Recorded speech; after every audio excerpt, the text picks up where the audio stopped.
In 1972, just 2 years after the Nigerian Civil War, a young man named Stanley Enekwe stood accused, condemned to die. But in the crowd gathered to watch his execution, one man refused to let him face death alone. This is the story of a father's love in the face of impossible odds. The mourning in the town of Ajalli was heavy, as if earth itself had stopped breathing. Word had spread like wildfire. Stanley Enekwe was to be executed. He had been a soldier in the Biafran army. When the war ended, he came home with nothing but the hope of starting over. But in a country still raw with suspicion, he was accused of stealing a vehicle from the Nigerian army. The charge was armed robbery, and under the military regime, the sentence was swift and final: death by firing squad. The people of Ajalli couldn't believe it. Whispers turned into open wails. This boy fought for survival, they murmured. How can they call him a criminal now? But the wheels of justice, or perhaps vengeance, had already been set in motion. At dawn, a crowd gathered at the execution site. It was a grim spectacle, but no one could look away. Most carried a heavy grief, united by a silent belief that Stanley was innocent. Public executions were a place of shame. Families were expected to hide, to distance themselves from the condemned. But Stanley's father was different. He walked toward the execution ground with slow, deliberate steps, his face a mask of sorrow and defiance. The crowd fell silent.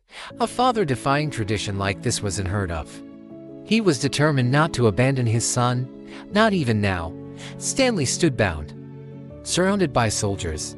His eyes frantically searched the crowd, and then they found him, his father. A wave of disbelief and relief washed over his face. The father walked forward, right up to his son. The crowd held its breath. He gently cupped Stanley's face in his hands, and his voice, though soft, carried across the hushed ground. "My son," he said, "do not be afraid. You came into this world through me, and today, I have come to stand with you as you leave it. Whatever they say about you, you are still my son." Tears streamed down Stanley's face. His father pulled him into an embrace, not of shame, but of pure and broken love and courage. Some soldiers looked away.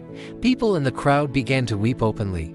This powerful display of love cut through the grim ritual, leaving a mark on everyone who witnessed it. Then, the command came. Rifles were raised. Gunshots cracked through the still morning air. Stanley Enekwe fell.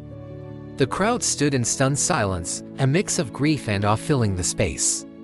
His father stepped back, his head held high. He had refused to let the world dictate the terms of his love. Stanley's life ended that day, but the story of his father's courage began to spread. Across Ajalli, and then across the country, people spoke not just of the execution, but of the extraordinary bond that refused to bow to injustice. This is more than a story about a young man condemned. It is a timeless testament to courage, love, and the defiant power of the human spirit. It reminds us that sometimes, the most heroic act is simply refusing to abandon the ones we love. Thank you for watching. If this story moved you, please like and subscribe for more content that matters.